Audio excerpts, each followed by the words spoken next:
There's kind of sort of an iOS 17 through 17.5.1 jailbreak.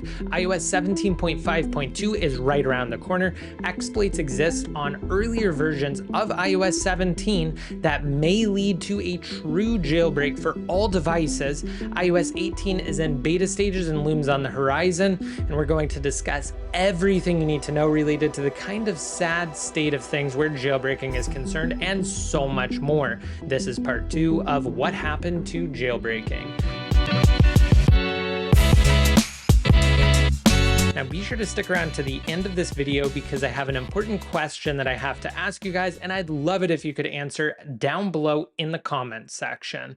Now, kicking things off, we're going to talk about who can jailbreak the latest firmwares right now, and then later we'll delve into the exciting developments that mean everyone may be able to jailbreak soon. So be sure to use the timestamps down below in the description. But first, a quick word from our sponsor, Hyper, who specializes in cutting-edge tech and mobile accessories. Their newest HyperJuice gallium nitride chargers are capable of powering up to 4 devices simultaneously, including laptops, tablets, and of course, smartphones. What sets them apart from the rest is that they run up to 22% cooler than competitors' gallium nitride chargers, which means absolutely no wattage or charging speed throttling. Stay powered wherever you go with the compact 100-watt charger, which comes with travel adapters for the EU, the UK, Australia, and New Zealand, or their absolutely massive 245-watt pack with a crazy large capacity of 27,000 milliamp hours. It can charge a 13-inch MacBook Air M2 just over once at 1.3 times, or an iPhone 15 about 4.5 times, and it is airline carry-on approved. They also sell premium cables at a great price. Be sure to use the link down below in the description to save 15% off your first order. Okay, so first up, according to the latest rumors, Apple is readying iOS 17.5.2 for release very soon. And as with all minor updates, avoid it at all costs. For details as to why, make sure you watch to the end of this video because, again, it is important. Next, like I said in the last episode, technically it is possible to jailbreak on the latest firmware, iPadOS 17.5.1, which is technically iOS 17.5.1 with an iPad wrapper. And of course, the same will be said for iOS 17.5.2 as well when that inevitably comes out. However, I just want to stress that the latest firmwares cannot be jailbroken on the latest devices. I've seen so many scams, it's unbelievable. Some even with Mr. Beast's face, none of which are legit. Again, I will say that one more time, you cannot jailbreak the latest devices on the latest firmwares.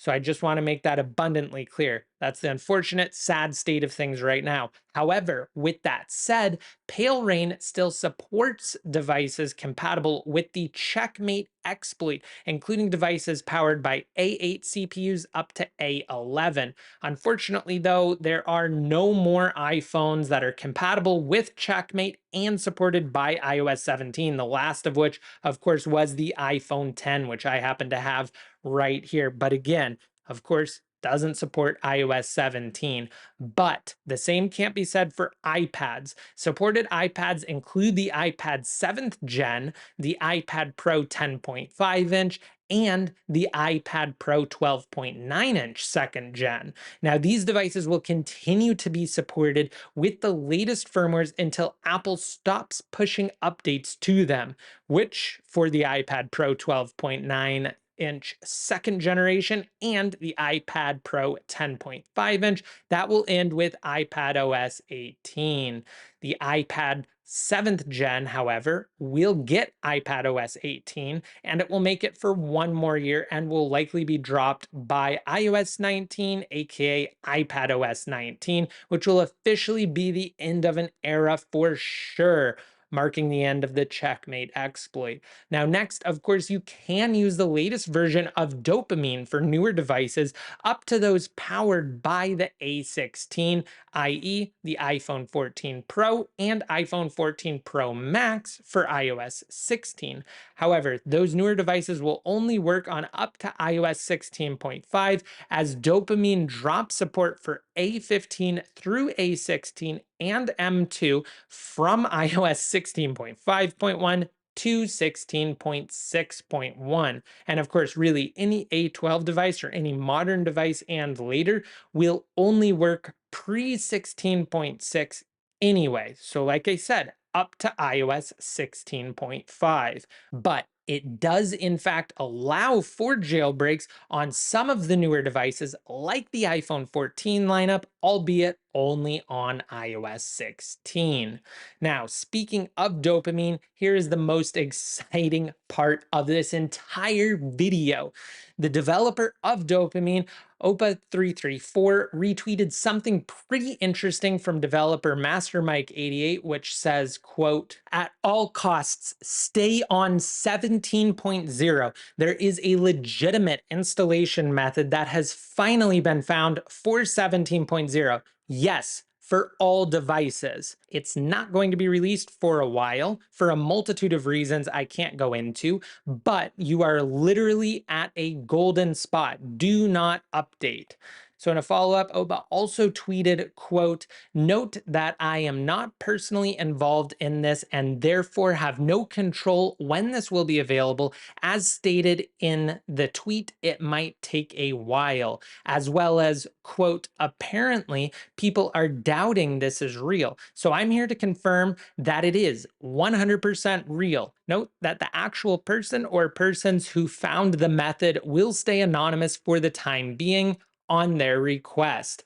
Mike was simply allowed to share this info." So this is absolutely fantastic news and means that eventually we could get a jailbreak for all devices, including the latest iPhone lineup. And while most probably aren't on iOS 17.0 and have likely long updated, it always pays to be on as low of a firmware as possible. Even if you were jumping from something like iOS 17.3 to the latest 17.5.1, it patches a number of key vulnerabilities that could eventually lead to something. So if you're past 17.0, try not to get too discouraged, and if you happen to be one of the lucky few who are on 17.0, prepare to celebrate. And for the love of jailbreaking, please make sure you turn off automatic updates and pray that you never accidentally tap update tonight on one of the notifications asking you to update. And now for iOS 18, aside from Apple Intelligence, which is Apple's take on AI and adds things like ChatGPT integration and generative images and emojis via Genmoji, the forthcoming update will allow users to customize their home screens for really the first time ever. You'll be able to place widgets and icons wherever you want, allowing for blank spaces on your home screen to let parts of your wallpaper shine through. Apple has also added dark color app icons that sync with dark mode, and you can even color tint match your icons to your wallpaper. You can hide and lock your apps. Control Center now has rearrangeable tiles and multiple page support.